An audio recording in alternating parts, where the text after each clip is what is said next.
भगवान विष्णु के मत्स्य अवतार की कहानी। एक बार वर्मा जी की असावधानी के कारण एक बहुत बड़े दैत्य ने वेदों को चुरा लिया। उस दैत्य का नाम हायग्रीव था।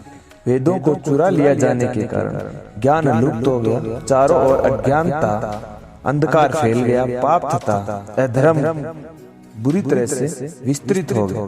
तब भगवान विष्णु ने धर्म की रक्षा के लिए मत्स्य रूप धारण करके हायग्रीव का वध किया और वेदों की रक्षा की। भगवान ने मत्स्य रूप जिस प्रकार लिया, हम आपको वो पूरी कहानी सुनाते हैं। कल्पात के पूर्व एक पुण्य आत्मा राजा तप कर रहा था। राजा का नाम सत्यव्रत था। सत्यव्रत पुण्य आत्मा तो था ही, साथ ही बहुत बड़े हृदय का भी था। उस समय की बात है जब सूर्य उदय हो चुका था। सत्यव्रत कटपाल नदी में स्नान कर रहा था। स्नान करने के पश्चात तब तर्पण के लिए कमंडल में जल लिया तो कमंडल में जल के साथ ही एक छोटी सी मछली भी आ गई। सत्यव्रत ने मछली को नदी के जल में छोड़ दिया। मछली बोली, राजा, जल में बड़े बड़े जीव छोटे छोटे जीवों को मारकर खा जाते हैं। आवश्यक कोई बड़ा जीव मुझे भी मारकर खा ही जाएगा।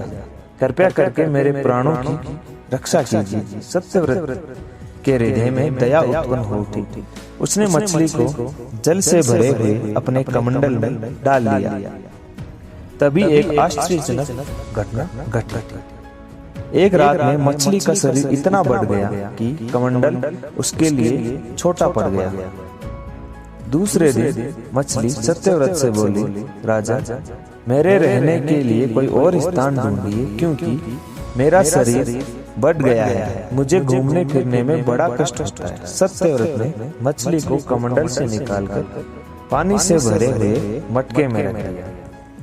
यहाँ भी मछली का शरीर रात भर में ही मटके में इतना बड़ा हो गया कि मटका भी उसके रहने के लिए छोटा पड़ने लगा। दूसरे दिन मछली पुनः सत्यव्रत से बोली, राजा, मेरे रहने के लिए कहीं और प्रबंध कीजिए, क्योंकि मटका भी मेरे लिए छोटा पड़ रहा है।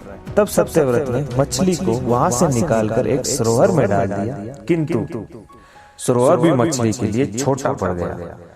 उसके बाद सत्यव्रत ने मछली को नदी में और फिर उसके बाद समुद्र में डाल दिया। आश्चर्य, समुद्र में भी मछली का शरीर इतना अधिक बढ़ गया कि मछली के रहने के लिए वह छोटा पड़ गया। अतः मछली पुनः सत्यव्रत से बोली, राजा, यह समुद्र मेरे लिए उपयुक्त नहीं है। मेरे रहने की कहीं और व्यवस्था कीजिए। तब सत्यव्रत को ज्ञान हुआ कि यह कोई साधारण मछली तो है नहीं। उन्होंने मछली से पूछा, आप कौन हैं? मत्स्य रूपी श्री हरि ने उत्तर दिया, राजा, हायग्रीव नामक दैत्य ने वेदों को चुरा लिया है। जगत में चारों ओर अज्ञान और अधर्म अंधकार फैला हुआ है। मैंने हायग्रीव को मारने के लिए ही मत्स्य रूप धारण किया है।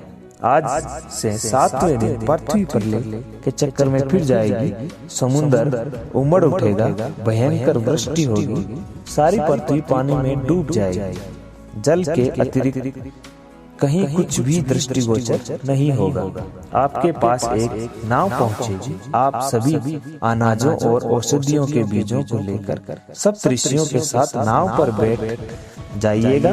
मैं उसी समय आपको पुनः दिखाई पड़ूंगा और आपको आत्मव्रत का ज्ञान प्रदान करूंगा।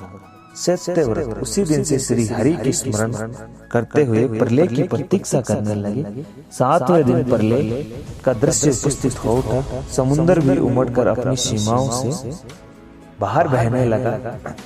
भयानक वृष्टि होने लगी। थोड़ी ही देर में सारी पृथ्वी पर जल ही जल हो गया। पृथ्वी जल में समा गई। उसी समय एक नाव दिखाई पड़ी। सत्यव्रत सब ऋषियों के साथ उस नाव पर बैठ गए। उन्होंने नाव के ऊपर संपूर्ण अनाज और औषधियों के बीज भी भर लिए। नाव प्रलय के सागर में तैरने लगी। प्रलय के उस सागर में उस नाव के अतिरिक्त कहीं भी कुछ भी नहीं दिखाई दे रहा था। सहसा मत्स्य रूपी भगवान प्रलय के सागर में दिखाई पड़े। सत्यव्रत और सप्त ऋषि गण मत्स्य रूपी भगवान की प्रार्थना करने लगे।